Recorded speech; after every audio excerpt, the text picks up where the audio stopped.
time for some more water marbling. So today I'm going to test onto some foam. So this is my carrageenan gel from yesterday. So I like to use it for at least 2 days and get 2 days of creating out of it. And I have been wanting to test this, so I figured we'd try it. Now I did try the foam a few weeks ago, or maybe a week or two ago, but the gel was a few days old, so I'm wondering if that contributed to it not working properly. So we're gonna try again. So if we haven't met before, hi, my name is Krista and I teach water marbling in the Okanagan, which is in British Columbia, Canada. Just gonna grab my garbage bucket. Sorry. And if you want to learn more about water marbling and you love what you're seeing, feel free to tap subscribe and follow along for more. But for today, we're going to test on to some foam. So the gel is made up of seaweed powder and water. The paint is fluid acrylic paint, and it's just going to float right on the surface. And we've got some different colors we're going to add and apparently throw around to create a design. So my first question always is, I'd love to know where you're watching from, and you can tap subscribe if you would like to learn more about our process. We've got lots of tutorials on the basics and how to begin. Once you learn the basics, there's really no wrong way. You can use this process for almost anything. There are people all over the world who do water marbling onto leather, fabric, paper, metal, wood, so many options, okay? So today we're gonna test it out onto those little foam sheets that I had found. I found them at the dollar store. Now some I have pre-treated with a drying agent. So when we water marble, we use a product called alum to prepare the material we're printing so that it has a really good retention of paint. So we're just floating some of the colors here, and then we're gonna make a design, and then we're gonna test it out and see how that material is gonna react. So we've got lots of options, we've got lots of different tools that we can use, some that I've made myself, some that I've purchased. This is actually a dog comb. Seriously, it's a dog comb. It is. So you can use any tools that you want to create your design. So I'm gonna pull that through first. And then I'm gonna wipe it off. I've got my big old towel here I'm just wiping stuff onto. And where's that one I just had? So this is that big, I think it's a 3-inch or 2-inch. And you could go super straight, or you could have a bit of movement as you go. I love that. Okay. And so now we have our design, and we're gonna see if it can print. Okay? One sec, I'm just gonna grab the piece we're gonna print onto.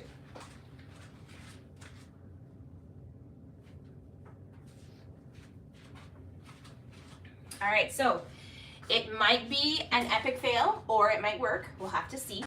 So when I prepare these with the drying agent called alum, I mark the backside so that I can tell which one I've used, because once you prepare it, you can't really tell which side has been prepared. So all I'm gonna do is just lay it right onto the print. Let's see if it works. So I'm just kind of tapping it to make sure there's no air pockets. And it might run or it might work. Let's see.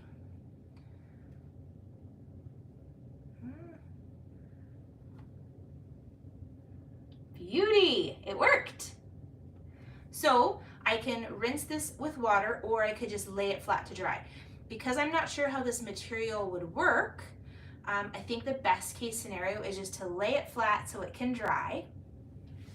And I've got, now, so I'm just gonna set it on there and just allow it to dry. So in this one where I printed, you can see there's a few little bubbles and air pockets. So what happens is sometimes the air gets caught in between the paint and the surface finish and doesn't allow it to meet. So you'll have pockets of the background color, so that item didn't print in those spots. And that's kind of part of the fun is having those imperfections. Some people hate imperfections. I'm one of those people that just kind of moves forward and moves on. So that was pre-treated with alum. So we're gonna add just a little bit more paint to this, and I'm gonna do one that is not pre-treated. So we're gonna see if it was the alum that made it have a great print. Okay, so just a few more drops of paint.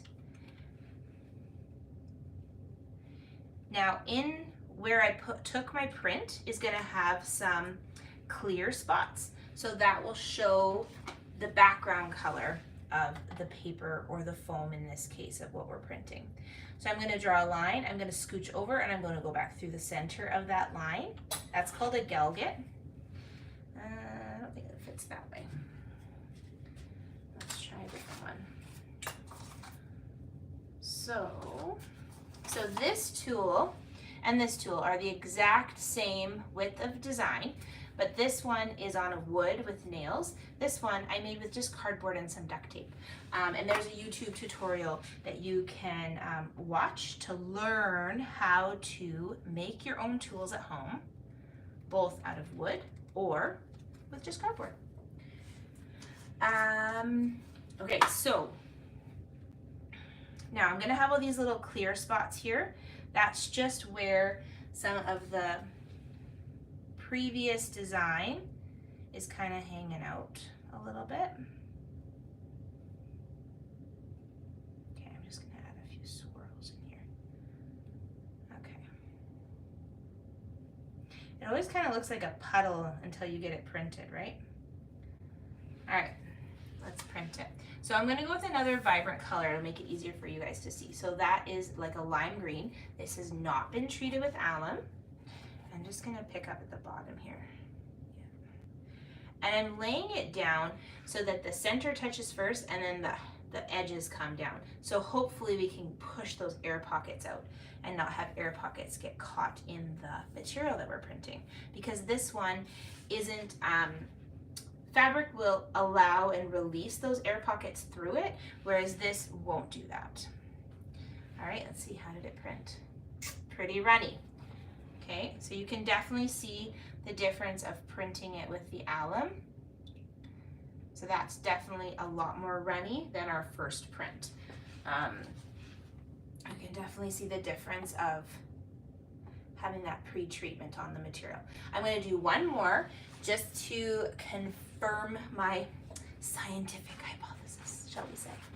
So when you're finished with your design, you could just use newspaper or you can use paper towel to clean it off, or you could take another print. You could just lay paper on there, cardstock or computer paper, just so that you have something that you can use. So that's just what's remaining on the surface.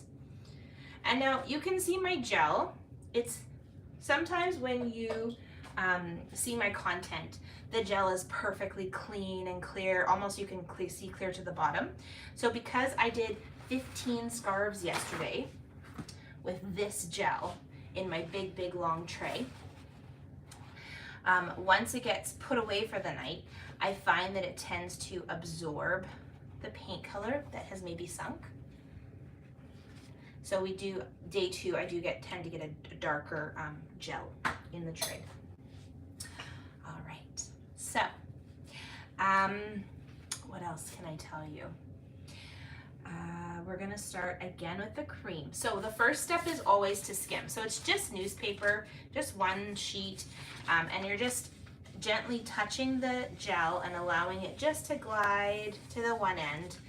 And what that does is it helps even the surface tension so it's smooth.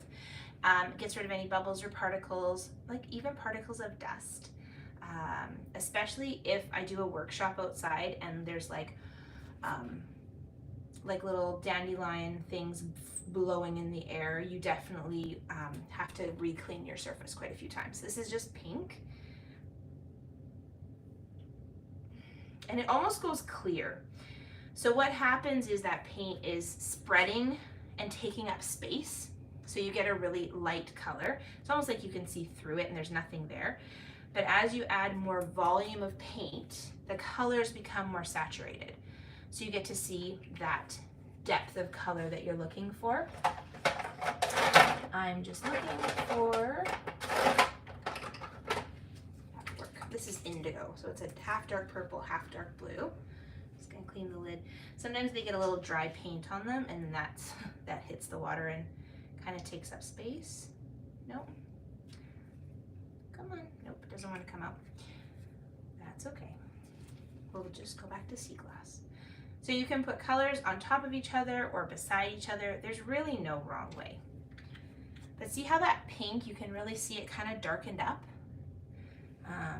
I can see it, but I don't know if you can in the lighting that I have for this video.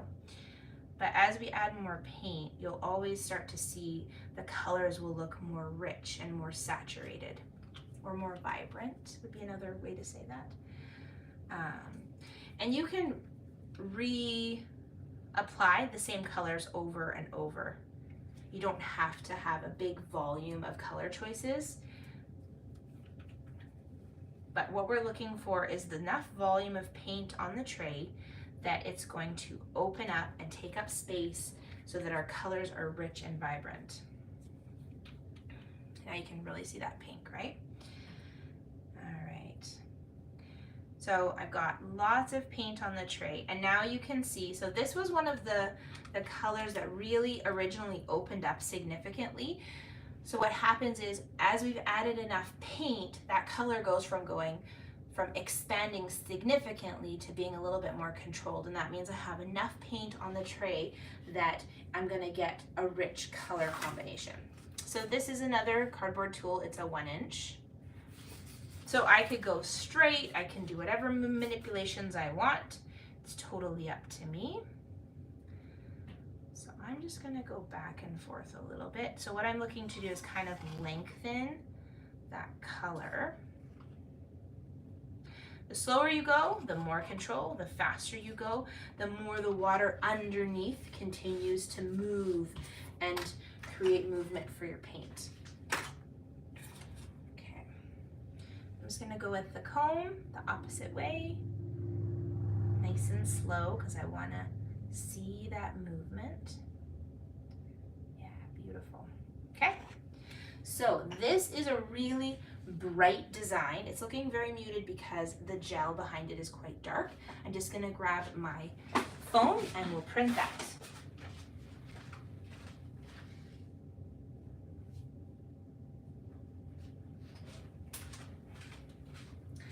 All right, so we got this really soft blue.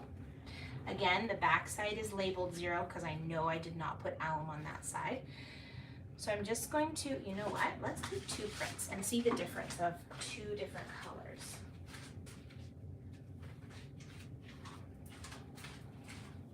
Just to make it interesting, right? Okay, so there's this one that's the blue. I'm gonna lay it on. Okay, and then I have a section for the black. Now I did label this with a piece of tape because though of course the black marker didn't show. Okay. All right, let's see how awesome that is. We're gonna start with the blue first, because it's been sitting in there the longest. Oh, super cool. So again, we did get a couple air pockets. I'm not really a pro at laying it on yet. It would take me a few times, but really nice print there. Okay, let's see how the black did. Ooh. Very pretty.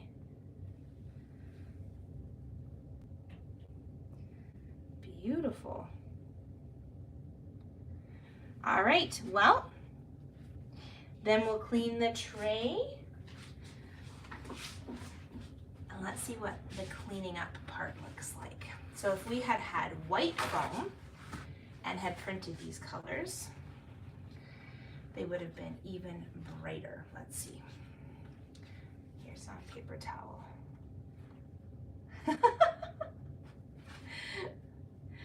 All right, well, If you have any questions about water marbling, put them in the comments. I'd love to answer questions and teach about water marbling. And feel free to subscribe so you can learn more about this magical art. And I hope you guys all have a wonderful day and look forward to seeing more of you here.